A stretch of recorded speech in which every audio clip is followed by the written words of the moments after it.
You're listening to the Wedding Biz Network, the voice of the creative entrepreneur. Come on, y'all!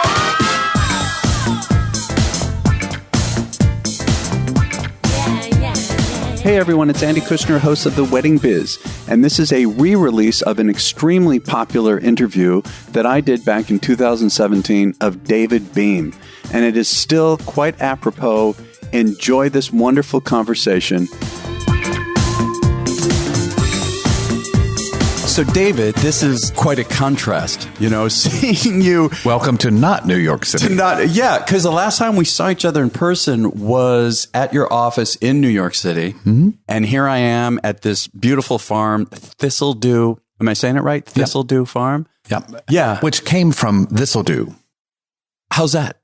After I bought the house, the owners sent me an article when they built this part of the room on. They renamed the farm Thistledew, I guess because they had Scottish heritage, but also because it sounds like Thistledew. Oh, because it's not a huge farm. Yeah. It's just perfect. Thistledew. That's pretty funny. And that's exactly what I said to the realtor when I found it, because I was looking at bigger, grander places to have maybe wedding venues. And then I realized I wanted home. I was going to say, you really want to have... No. One day I woke up and said, what the hell are you thinking? Yeah. And said, this'll do. That's really funny. And you're about, what, 2.5 hours from New York City? No, hour and a half. Oh, that's it? Yeah. Wow. Yeah. So do you basically mostly work out of here now, out of the farm? I try to spend 3 to 4 days in the city and then the rest of the time here. Yeah. But there are nights where I just need the calm and will drive in, spend the night in my bed, and then drive back. Oh, really? Yeah. Wow. But I understand because like originally, I told you when I came here, I was going to come see you in New York City. And it was our mutual friend who's actually going to be on the show too, Matt Buckman, with I Do Films, who said to me, no. You got to go see David on the farm. But I said, why? Because I was going to, take a train in. Right. I have all these other, I'm going to be seeing Sylvia and all these other people. And he said, no, trust me. He'll be more, not that he's not himself, but he will really be himself at the farm. I am myself here. Yeah. But and he had when he was here with a couple other friends, I could tell he had a big smile too. Oh yeah. It really is. It's completely different and you're letting down. And that's what's really important. After 20 years in New York City, and having grown up in the mountains of Virginia. Oh, you did? Yeah. Okay. I mean, I grew up around trees and all of that. And so I need that in my soul. And that's why I love flowers. It's really important to me. Yeah. So I had to find a balance. I love New York City. I really do. And I will always love it. And I will always be there. But I do need to dig in the dirt. Yeah. What part of Virginia are you from? From Luray. Have you heard of Luray Caverns? Well, yeah. I have no idea. Yeah. And you grew up there, I grew up there and ended up being the band director at Luray High School. What? The band and choir director. Wait a minute. I didn't know you had a background in music. 3 degrees in music. Okay, wait. We got to go there. All right. So first of all, do you have any siblings? Yes. A brother who is my complete opposite.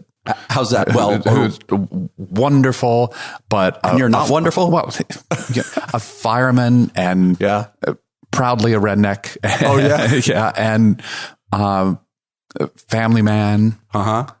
And I'm just all those things that he is. All the things that I am not.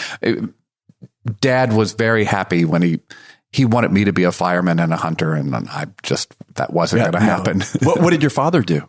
He was a food salesman for Cisco Corporation for years. Yeah, Cisco, massive company. Yeah. But he started off, I remember as a child, the Page Milling Company there in Luray was flour.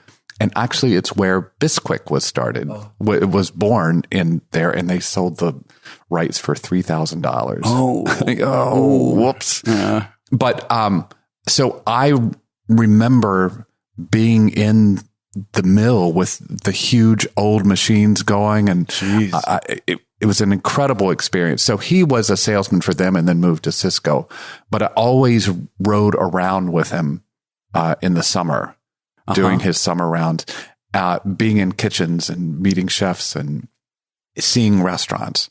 And I think that's sort of where some of the seeds for my career were planted. What about your mother? What did she do? She's artsy craftsy. And so I had that. And then I spent the summers with my grandmother growing flowers. Wow. Also in the same area? Yes. Okay. In the mountains we're talking about. So it was, and then my godfather was a florist. Yeah. Who eventually actually ended up doing some work at the White House, which I found, I think it was one of the pivotal moments in my young career that my next door neighbor, seeing that my next door neighbors, I can still see the picture of him shaking hands with Mrs. Carter. Oh, geez. And going, oh my gosh, that's my Uncle Reed. Yeah. And he's from Luray. And if he can do that, I can do that too. And I really think he was one of my really major influences of, yes, you can get up over that mountain and get out. You know, it's really interesting. I still go back, by the way. Oh, do you? Oh, absolutely. You have relatives there still? Or? They're all still there. Oh, of course. Yeah. I'm the one that when I come to town, people are like, oh, wow. Who are you? Oh, this is funny. Well, and also now, you know, since the last time I saw you, you're rocking a really nice beard now. Yeah. And, you know, you've got a shirt that's more farm-like here. I don't know if it'd get you into, the park. I don't know. Yeah. So going back to that time, you know, it's an interesting thing too about environment versus, you know, what is in us already. So I wonder if I believe it's everything. It's probably a mix of serendipity, synchronicity, you know, that you had these parents, these experiences, right? And you had this passion. I totally believe in synchronicity. So it's probably both, right? I mean, yes. I believe that you have a certain passion for it, and then you're in an environment that really nurtures it, which not everybody gets. Right. I had always thought, even being younger, I'm going to go to New York. And I never could figure out how to make that work. Then, like I said, I became the band director and choir director of Luray High School, and it will go down as my finest hour, I think.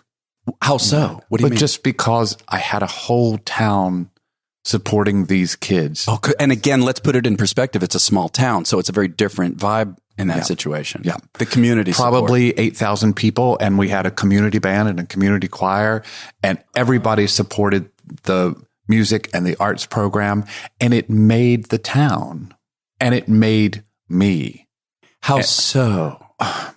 What do you mean? To realize that it helped me realize that I had gifts to give and that I had bigger gifts to give. And consequently, that's what got me out. Well, still for a moment, though, with the music. So did you go to music school, get a degree in music? Yeah. Where did you go? What did you get a degree? Elon College at the time, now Elon University in North Carolina. Got all my education stuff from James Madison University, where with them, I did the first non-professional production of a chorus line with all the original choreography. And oh, wow. Yeah, that dance body was a long time ago. And then after leaving Luray High School, I was one of 4 people accepted into the musical theater program at San Diego State. Interesting. And was there a particular instrument or voice or dancing? What was your... Well, musical theater. Special? So you're actor, singer, dancer. Yeah. And it really was synchronicity. I had to go there and I didn't know why. I actually had my high school students at Merrily We Roll Along at Shenandoah University. Yeah. And realized sitting there watching that show that musical theater is what I wanted to do at the time. And I didn't know why, but I went up to the director after the show and said, where would you go? If you wanted a master's in musical theater, where would you go? And he said San Diego. And that was before the internet. Yeah. Sure. And I didn't know what that meant. Yeah. So I literally the next day called the operator and said, give me the number of every university in San Diego that has a music or a theater program. And that's how it all happened. After I left Luray, I loved it. It was amazingly enriching. Left me with no money in my pocket.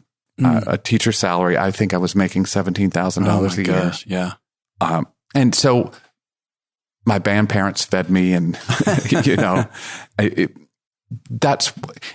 really learned community and what that's about. Right. And connecting, which is what we do now. Yeah. But so I got accepted to the program and literally got in my car and drove through one of my former students in there with me so we could share driving. Right. And the car broke down 3 times going to San Diego. Yeah. By the time I got there, I literally had no money in my pocket. Wow. I'd spent all my savings. Oh my God. And walked in. Now here's the synchronicity. Yeah. I walked into my advisor's office and said, I'm here. I don't know what I'm going to do, but I'm here and I'm glad. As we were sitting there, San Diego Opera called her out of the blue and said, we need someone who knows music and education. Okay. And to work with the education this is department. While you're sitting there. While I'm sitting there, I had just said, I don't know what to do. Okay. She said, I'm sending them right down. I got the job and ended up working for San Diego Opera and every major opera and some symphonic musicians of our time. Wow. And just to clarify, what was your responsibilities? What did you do? I started off in the education department. Which is doing what in that context? Education outreach. Oh, okay. Gotcha. To the community. And it was schools and kids. At the time, it was very big. We did all the schools in San Diego County with opera programs.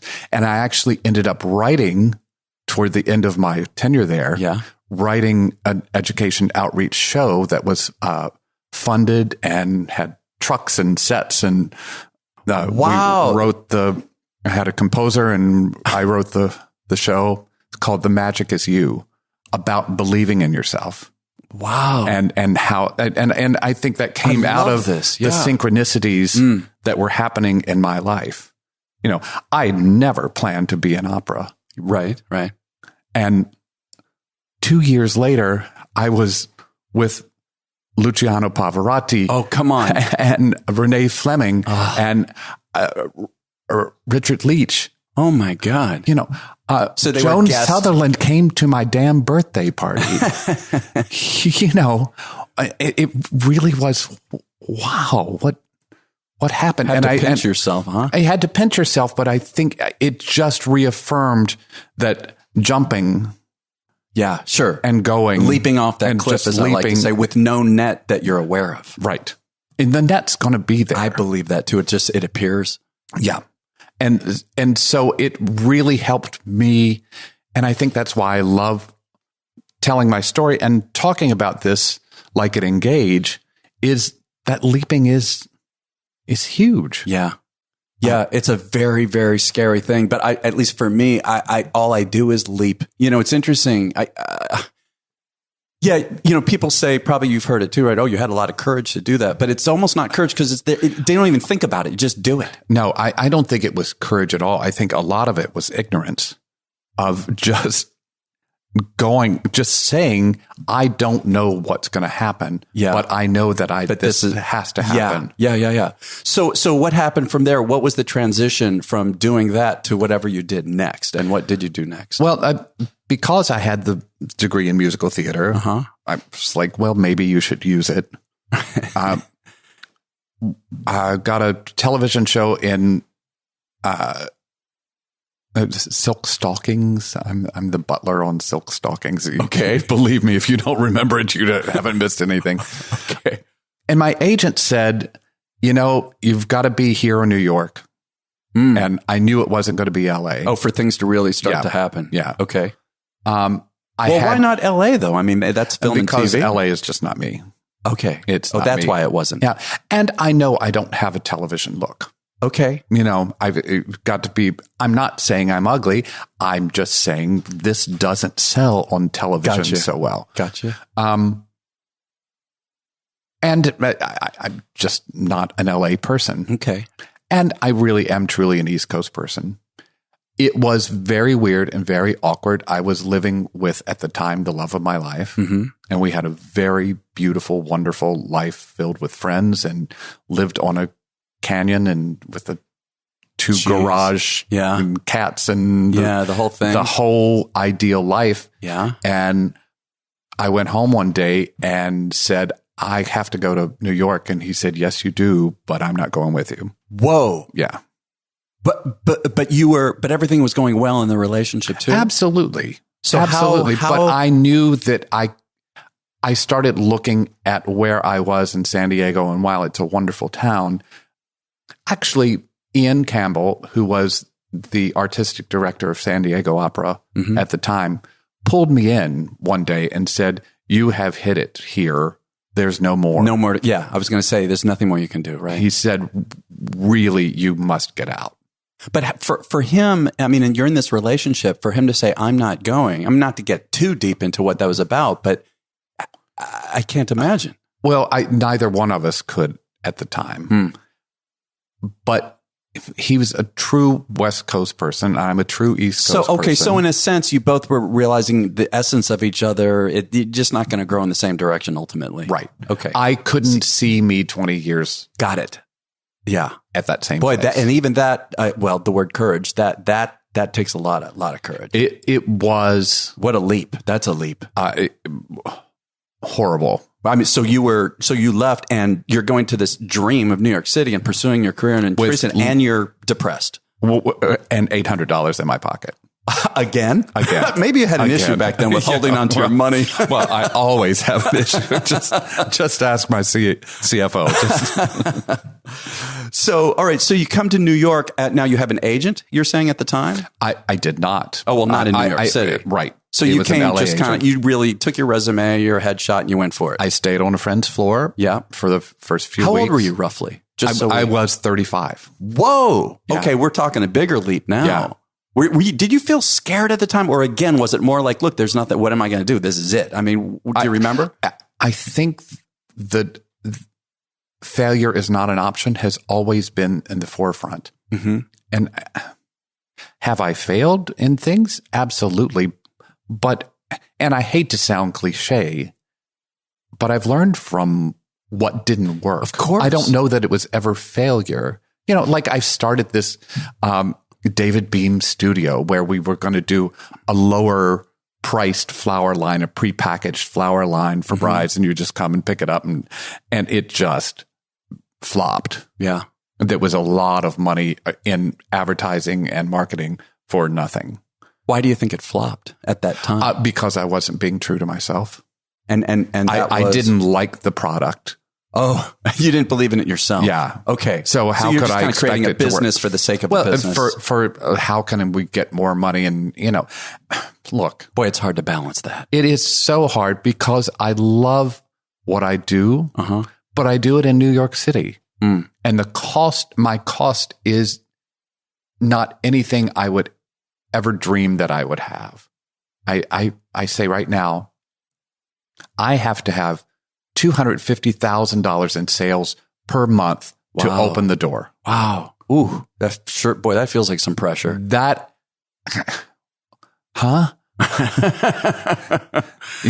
not anything I ever dreamed. It's working. But you do have those panics of, oh my God, what am I going to do? What if? So I better do something. And then that's where you let your artistic vision go down.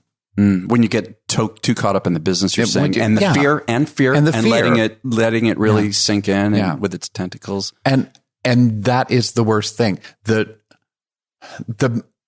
I could almost feel it the day I said to God, universe, whatever you want to call it. Yeah, right. I trust you.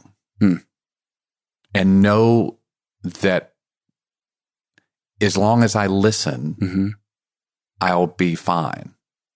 And there are, when I said I trust you, I was sleeping on the floor. Wow. But it's not like you're expecting some, hitting a lottery ticket kind of a situation. No, never. Because we still got it ain't going to happen. And if you do hit the lottery, then you have added just so much stress and bullshit to your life. It's probably not worth it. I'm sorry. Can I cuss? Oh, of course. There's no rules here at all. Right. Nothing. Wait, let me help you. Shit. Oh, that felt so good. Okay. The country boy comes out. So, but yeah, in terms of just, I also want to say too, it's such a, I don't know what the word would be, misunderstanding. You know, people tend to think who haven't reached, let's say, the level of success that they think that they should have or that they're dreaming of. And they look at the people who they see doing what they would like to do. And whether they're on TV or it looks like they're making money or they got the, big celebrity wedding.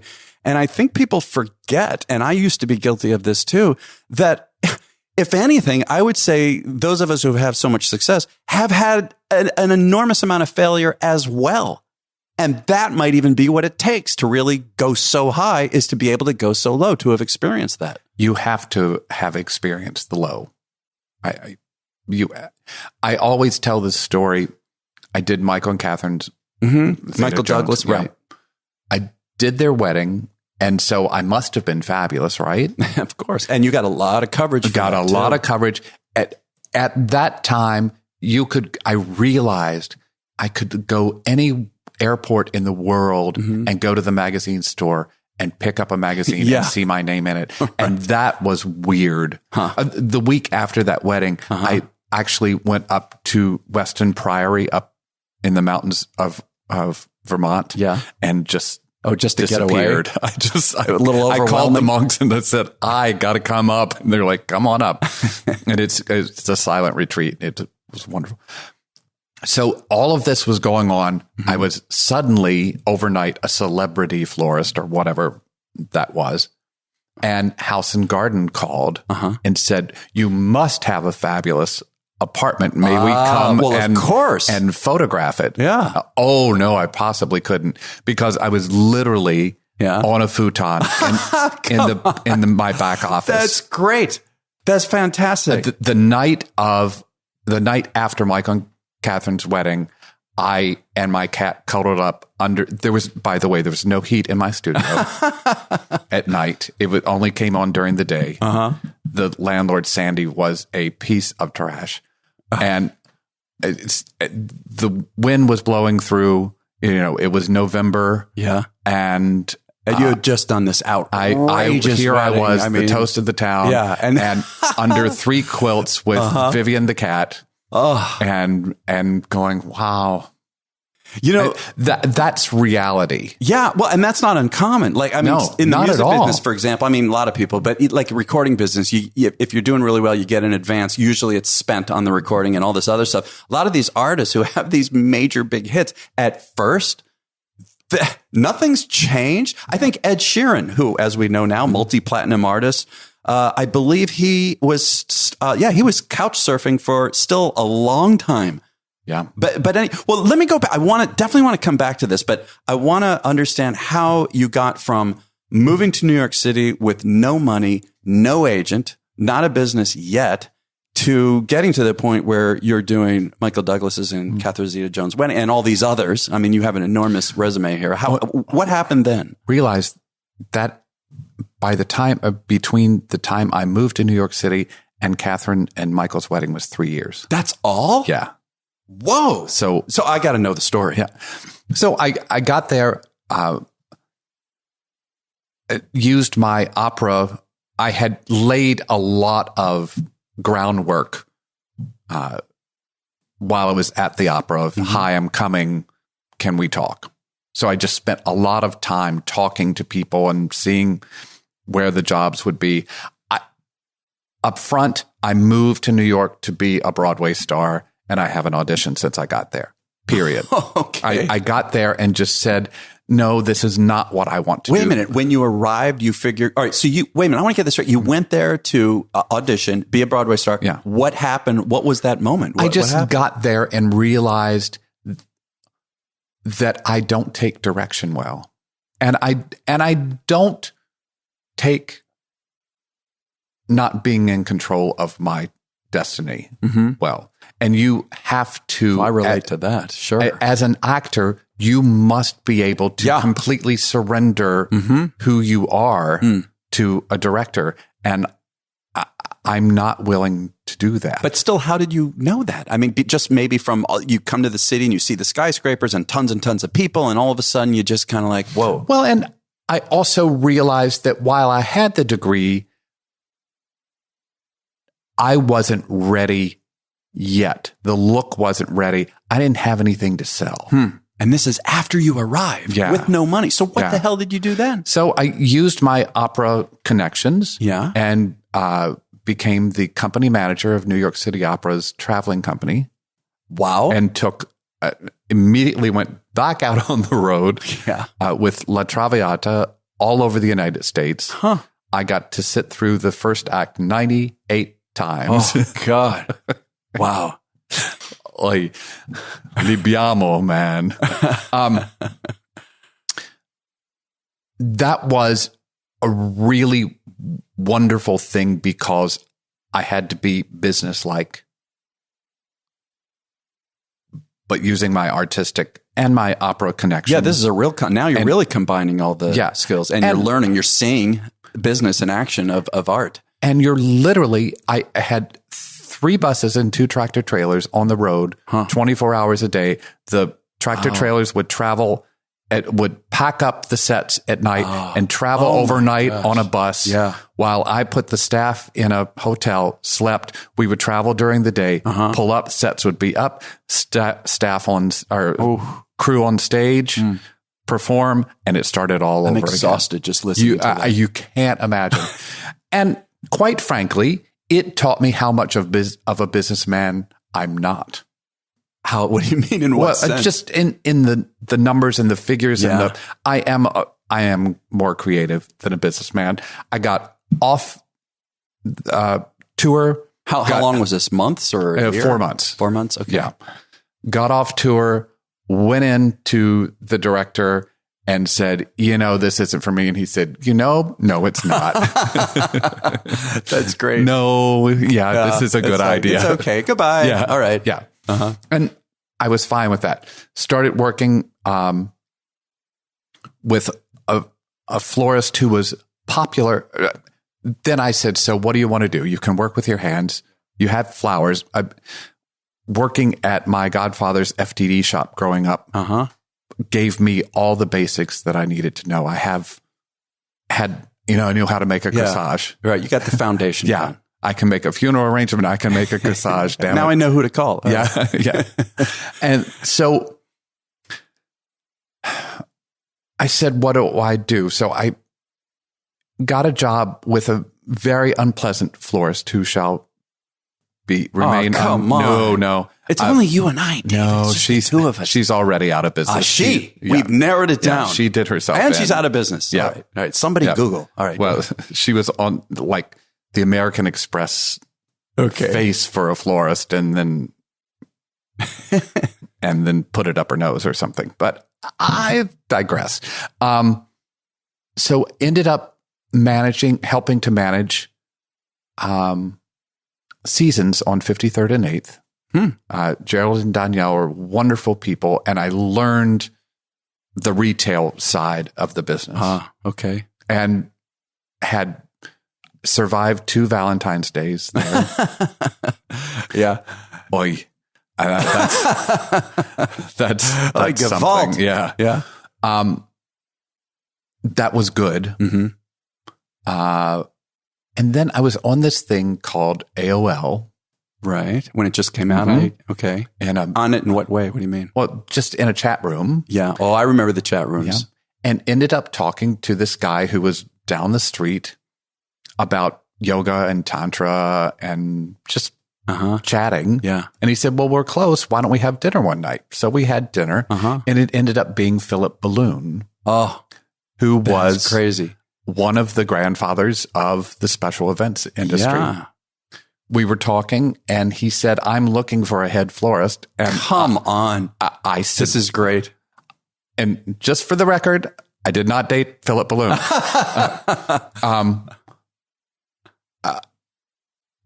I said, oh, I can do that. Having no idea what special events was. Yeah. Went in. He said, well, come in next week and we'll give you a run. We've got a party we'll just throw you in the middle of it, see what happens. So, but how did he? This is just from getting a good feeling talking to you, yeah, or I guess. did he? I guess our dinner was a job interview. That happens now. Sure, after we've done this for a long time, you can get a great sense. So, you can get a great sense, and you can tell me all day long your credentials. Yes, but especially in flowers, if you can't pick up a knife and produce, I can't tell that until you have the knife in your hand. Yeah, you got to see the creativity. Yeah, yep. Because I can tell you I'm wonderful. Mm-hmm. But if I don't like what you do, that might be wonderful in your eyes. It's not in mine. Yes. You know. So he just threw me into the middle of it. Mm-hmm. And I remember Tom Cawley was the production manager. Mm-hmm. And Philip called down and said, so what do you think? And he said, I think this kid could have my job in a week. Jeez, you know? That's great. So they hired me, and I suddenly found out what special events was. Wow. And okay. And when is this again? Just to go back in time, how many years ago? That must have been 97, because a year later in September of 98. That was the wedding then.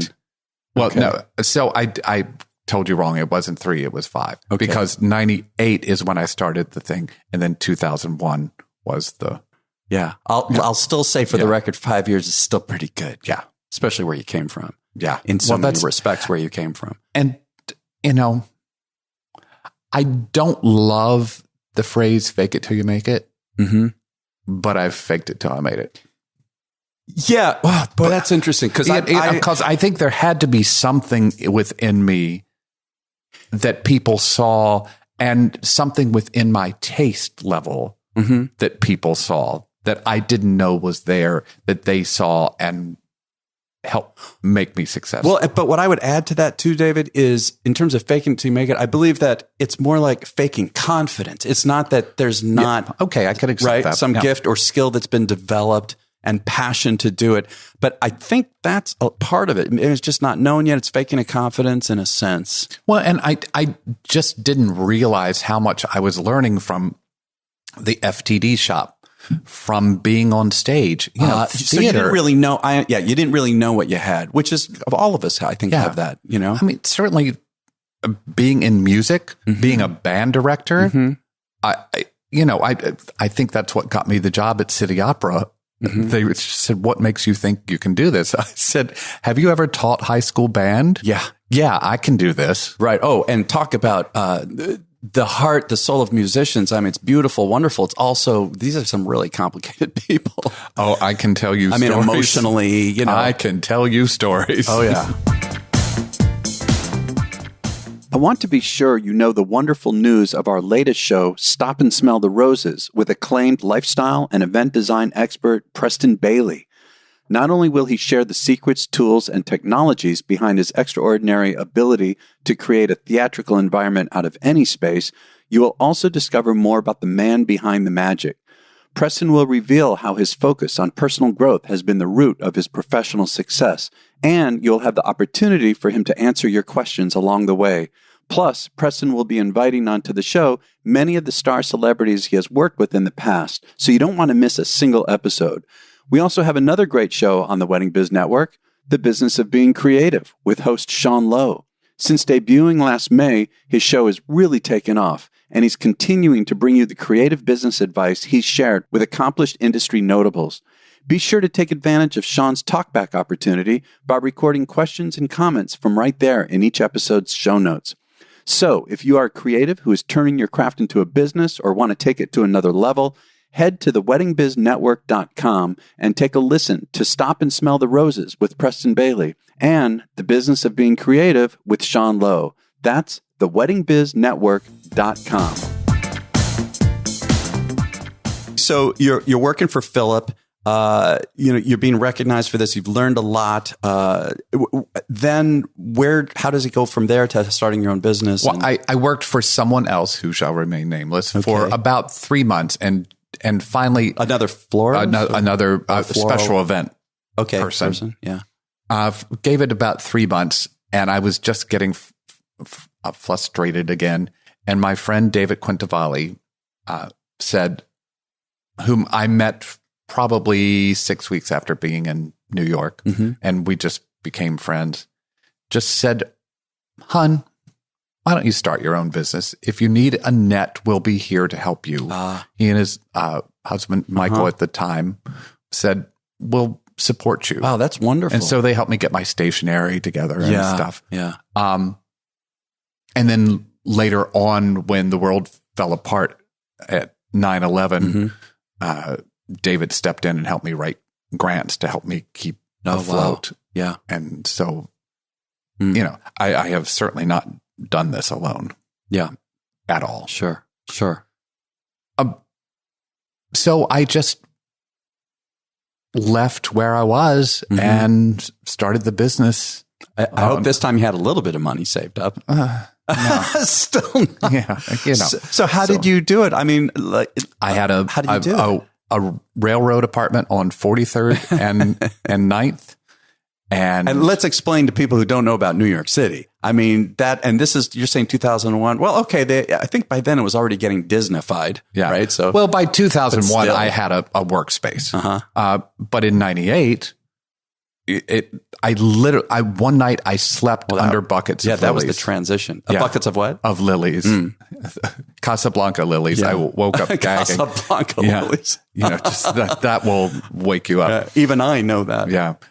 But you just do it. Yeah. I set off to do it, so I had to do it. Yeah, I like here that, one of the points of this, it's not like you got to raise, $1 million or, have investors. I mean, yes, sure, that would be easier.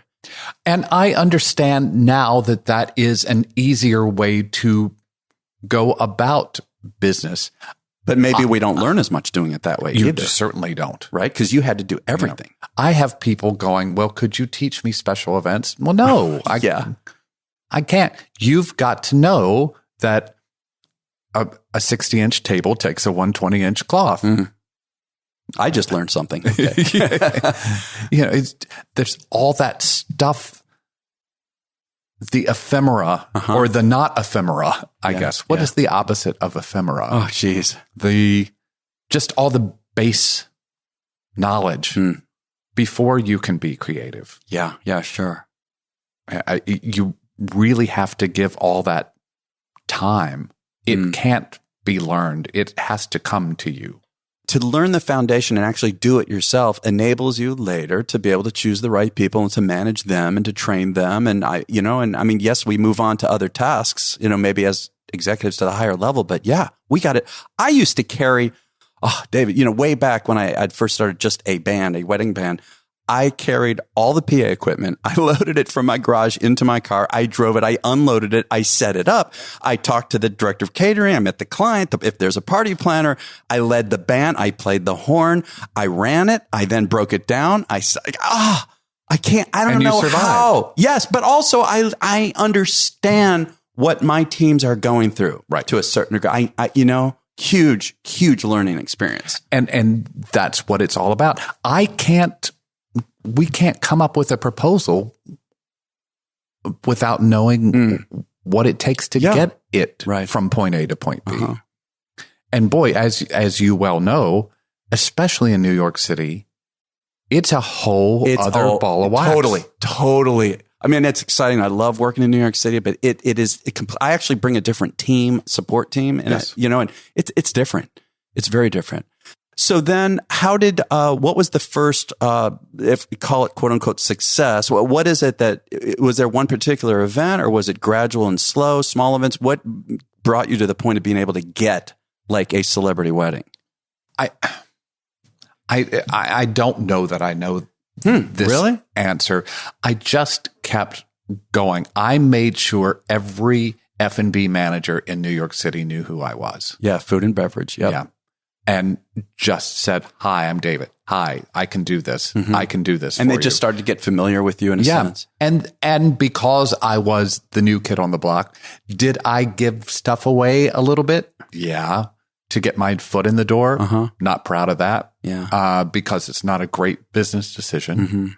But it got me You're saying just based on price? I mean, of course you have talent, but also that was in the beginning. Yes. I sold myself short. Yeah. Well, but a lot of us do in the beginning. We don't know better. You do, and you don't know better, but it hurts because suddenly you've worked your ass off and have nothing to show for it other than people wanting you to do jobs cheaply. Well, yeah, then they expect it. I know it's hard to raise the prices after. Yeah. And I think that's been my worst or my hardest lesson learned is that what we do is a valuable service. I always use the adage, you can buy your shirt at Target or you can buy your shirt at Bergdorf. And knowing my clients, which one are you going to buy? Yeah. And which one are you going to feel good about wearing? Yes. Which is that's what it's all about. Yes. And I didn't realize that. The day I realized Louis Vuitton never put anything on sale, has never had a sale, was a huge aha moment. And not even in the beginning of that brand. Right. Yeah. But everybody is special in some way. But I don't believe that discounting yourself is the way to make yourself special. Yeah, I think it's a way to blend yourself in with everybody else. But then there's that, I think this is what you're bringing up here is a very tough issue for everybody. It's very tough. And just this week, we had a retreat, a whole staff retreat, and we're still, we're going to be 20 years old next year, still trying to figure out what pricing and how to price ourselves and not work ourselves into the ground and still be paid for what we're worth. Yeah. Oh, I'm weighing more into quality now than quantity. Yeah. You know? But when you have the staff, you still have to come up with. Well, I was going to say, that's what I think about too. Yeah, sure. The staff, all the people and involved. 2 warehouses and an office in New York City. Yeah. And yet not to compromise this issue about pricing. So I guess obviously you still stay with not discounting or no, we don't. Never. And even at the cost of not working a particular team or night or something like that. I just met with the chapel designers last week. It's a group of florists who support each other. And they were in New York and I met with them. And I've heard this before, but I truly believe it now. No is just as strong as yes. And how so in your mind? Especially in luxury.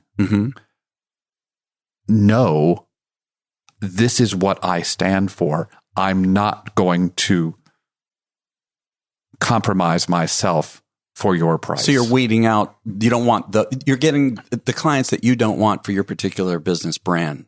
You're separating them out. I mean, that's the bottom line. Yeah. You spend as much time and effort on a $5,000 wedding as you do as a $50,000. Yeah. Period. What do you still have to schlep that music? Yeah. Those instruments in. Maybe not as many. But what do you do when, let's say, even, 9 years ago, the recession, and I mean, look, it's just a cycle. Of course, there will someday be another one. Some people think because of the political situation, maybe we're at risk, but whatever. How do you bang your head on this microphone? I know. But with or without that, when we're let's even not even a recession, whatever, it could be personal issues with finances or the business. What do you do in that situation when, part of you, speaking for myself, I don't want to compromise what I'm my own integrity, like we're talking about artistic and all of this right now, but it's so hard. It's like, oh, okay, well, it's maybe 10% less, but I don't want to put that out in the universe. I don't want to put it among my clients that I'm willing to do that, and then to still say no. Yeah. Well, let me say, after being so haughty about just say no, say maybe. November 2008. Yeah. Between November 15th and the 30th, I lost nearly $2 million worth of business, just walked out the door. Oh my God. Wow. And this is not uncommon. So yeah, it was on the books. Wise. It was on the books. All those corporations saw this coming and I had been begging them to sign their contracts and no one would sign their contracts. Right. And then I found out why. Yeah. $2 million out the door in 14 days. Uh-huh. Yeah. What did you? Well, so you just keep peddling, hustle more. But I had a client who is basically on the board of the world. Everything he touches is golden. He's started things that we've all heard of, and he's really wonderful, and we're friendly. And I just said, after a while, we did his daughter's wedding, and I just, will you give me 5 minutes and just come in and look at my books? I think I'm going to shut this down because it's just not making sense. Wow. And so he saw that I was serious and came over and literally spent 4 minutes looking at the books and said, shut up and just say yes. Huh. So after now we talk about no. Yeah. And maybe it is in lean times you some can adjustments. say no. Yeah. But he said, don't look at profit margin right now. Say yes and keep money flowing, and then you will be able to bring it back. And we did. So the pendulum, just like the frigging political system, swings. But still, I want to position it that what we're saying here, what you're saying is that generally speaking, for the majority of the time, do not compromise. Maybe in periods of extreme something. Yes. Of course, there's exceptions to every rule. You have to be able to let your soul let that happen. I met with a client last night who was saying her interior designer was mad at her because she bought a rug. Well, you know what? It's her home, and she wanted a rug to sit on the floor. Yeah. And the interior designer didn't want that. So now she's mad and has quit the job. Who does that benefit? Yeah. If you want pictures of the space you're proud of, roll up the rug, take the pictures, and put the rug back down because you didn't pay for that. And, this brings us to something else, too, that I wanted to get into is that you're also known for, and I understand better hearing, your story, we're in the business, you're creating theater. And the idea of taking, whether it's a wedding couple or it's a corporate brand or the mission statement for a particular incentive program, you're taking all this information, really getting close to these people, connecting with them, and then you're doing your art, you're giving them the event that reflects their personality and their brand that's really and their goals and objectives and their all of that, right? It's really important to me. There are those of us in this business who go, no, I'm going to give you what I want to create. There's kind of the cookie cutter. Here's package A, B, C. Or I want to create and you're going to let me create for you and you're going to give me the money and that's it. And trust. I'm jealous of that. I'm not able to do that. I am able to say, I want to listen to you and I want to give you what you want, not what I want. And that's the way I've approached it. It is the pretty much worst business model because everybody wants something different. But still, you're in every element of it. Yes, but I'm not re-renting things. I'm out buying new things to make that dream happen. Yeah.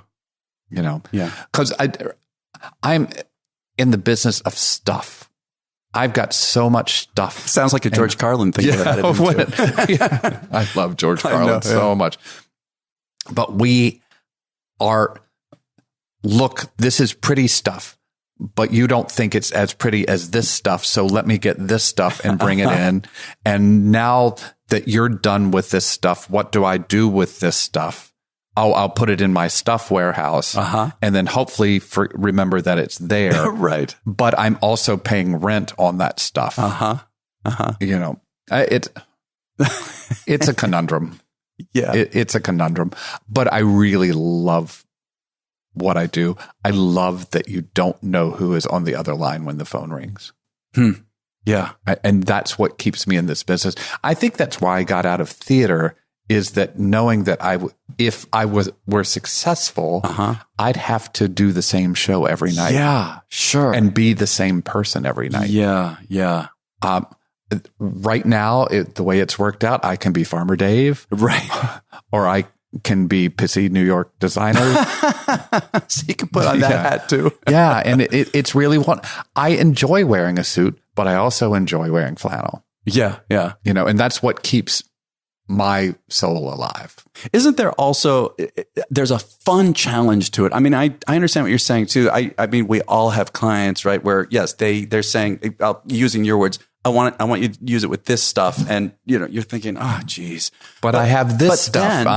But don't you like this stuff? And they know No. they don't. No, but then taking their stuff, I love that almost aha moment, right? You can't define it. I think especially now after we've been in the business so long, it just happens to let go and trust your own inner creative something. Yes. And I love those moments when something comes. Yeah, I love that.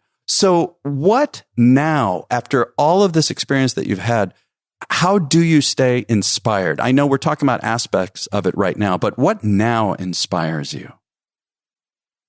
Or what do you do outside of this business? Or what do you do out? Are you saying other people have asked you this question? Sorry. Yeah. Because I ask myself that question. I don't. Yeah, me too. Don't we? Every once in a while, we got to check in. Yeah.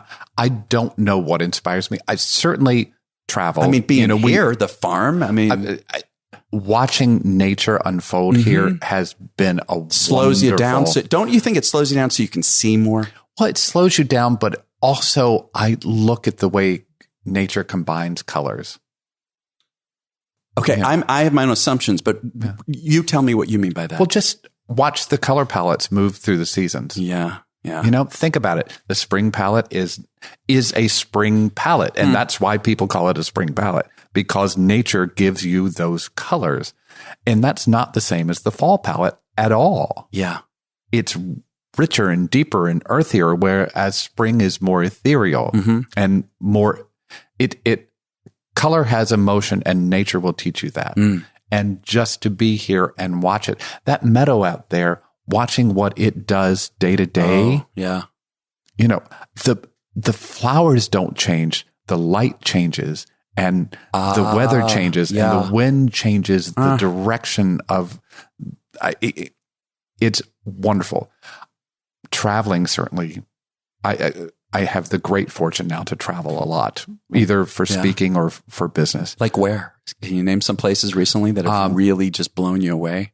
I mean, we were talking about both of us being in Italy, but anything else? Well, Italy, of course, is so inspiring. We were saying you walk through Florence. It's like, you don't have to walk into a museum. You just walk outside. Yeah.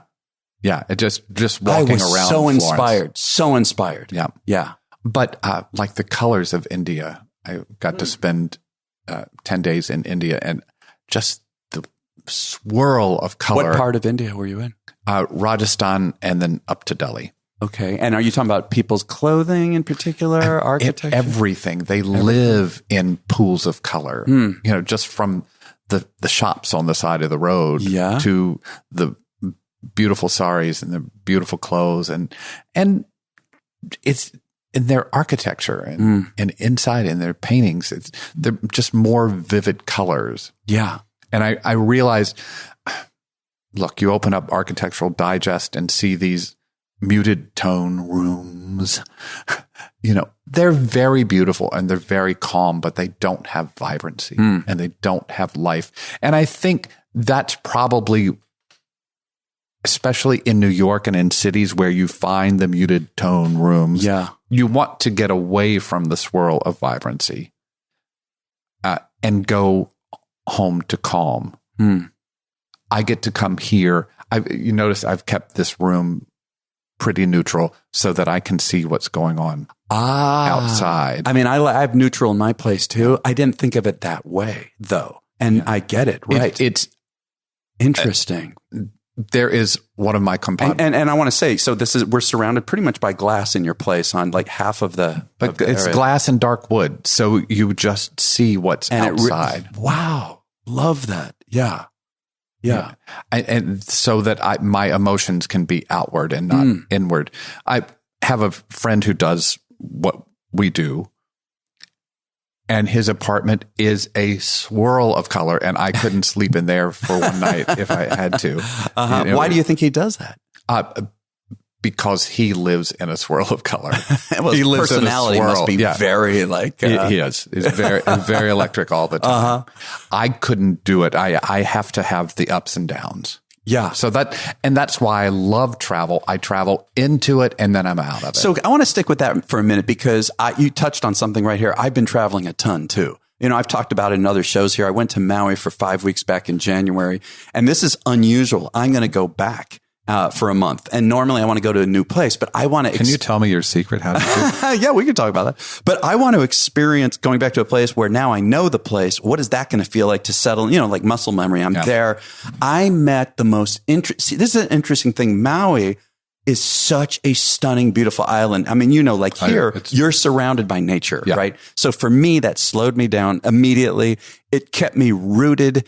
And then I met people, I mean, the people that are drawn to these places, you know, are so some like-mindedness. I met fascinating. Matter of fact, I interviewed, I think 10 people while I was on that island. Fascinating stories, not to get so much off of tangent. But the Hawaiian people are just fascinating in their approach also to life. Expatriates, but yes.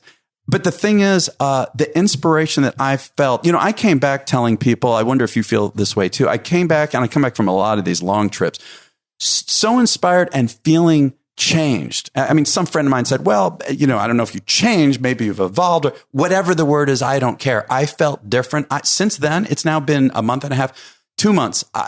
Everyone around me is saying, Andy, you're so calm and you seem so much happier. And usually you have that post-vacation glow. No, this is lasting. And I'm going back to lock it in.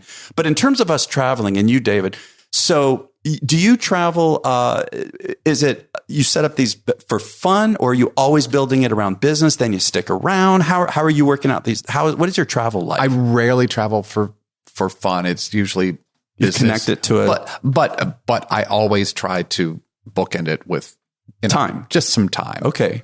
But going back to just if I can touch on your muscle memory thing, years ago, before it was cool to call internationally on a cell phone. Right. I was in the office in New York and picked up the phone and heard my friend Mark go, I am sitting high above the most beautiful water, looking at the most beautiful beach, looking at the most beautiful men, and looking at the coolest architecture. I'm sitting in Mykonos. Get your ass over here now. Wow. And so a month later, I got on a plane, not knowing where I was going, and just went. Yeah. And I'm not making this up or being dramatic. I landed and I looked outside, and the view from the plane at the Mykonos airport is not gorgeous. Oh, okay.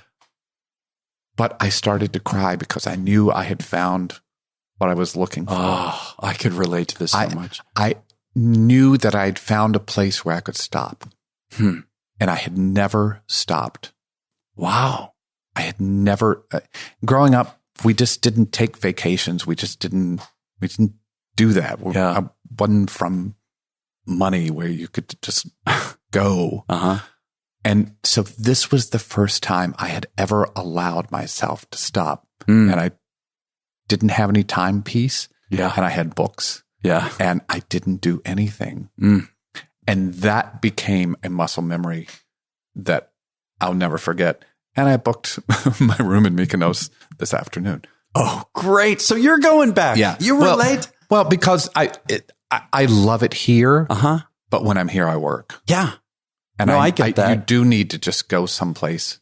It doesn't really matter where it is. It doesn't matter. You know what? People, I may be running to this too. People say to me, what? How did you do that? How did you do that? I remember that Tim Ferriss, who's a real popular podcaster, and he's got a book.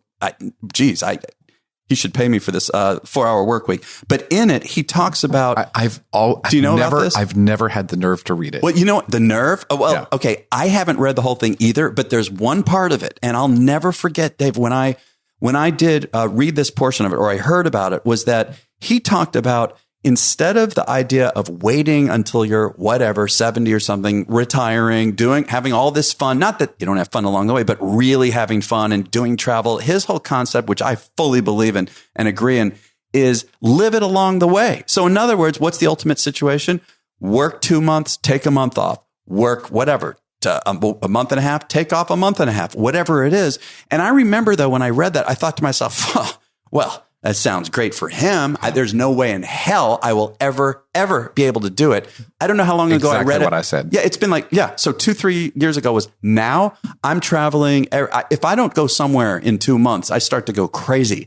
And I can write it up because I will have meetings sometimes, stuff like that, right? But the idea, what you're saying about not having a timepiece, going somewhere, not even connected to work. Like I did a great job in Singapore. And went to Bangkok afterward in Siem Reap, the Angkor Wat, the temple. This is where this came from. Oh, that's from there. Yeah. Okay, so that experience, it was great after, but even to just go without doing business, period. Yeah. And I believe that, as you know, we come back inspired, rested, and like both of us are saying, changed in some way, which leads to more business, more money. Agreed. Agreed.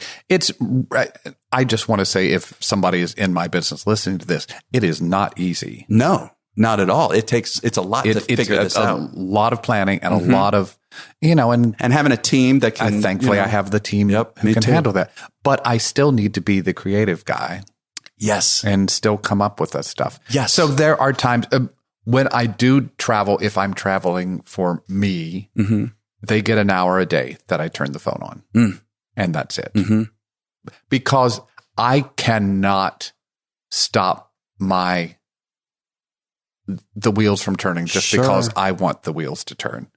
To want my personal wheels to stop turning. Yeah. The business must keep going, and we must service our clients if we're going to keep in business. So the wheels still have to turn. But the thing is, and what I'm saying is that not even just to keep that business going, but to take it and evolve more, go deeper with it, continue to grow and evolve. I believe there's a lot of ways to get it, right? But that's a big way, is being able to let go in the travel, and you come back. I come back. I don't care if it's even a 2-week trip. I come back every single time with incredible business ideas that, thank God, I have such an incredible team that we implement. Right? I agree. Whew. We've covered it all. I think there's probably a few more things, but we've covered a lot. Yeah. Lovely. Yeah. I'm sorry I got a little distracted with Jim is outside going, why can't I come inside? And Jim will say is the dog. Yes. How can people reach you? What's the best way to reach you, your company? Through our website, David Beahm, and it's BEAHM.com.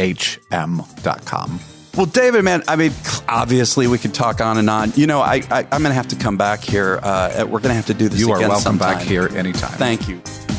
Thank you for listening to this re-release of an earlier episode on the wedding biz. If you enjoyed it, please share it with 3 friends or colleagues who you think would also benefit from hearing it. And follow us on Instagram and Facebook at The Wedding Biz. And you can follow me on Clubhouse at Andy Kushner. And be sure to join the Wedding Biz Club on Clubhouse. We'll catch you next time on The Wedding Biz.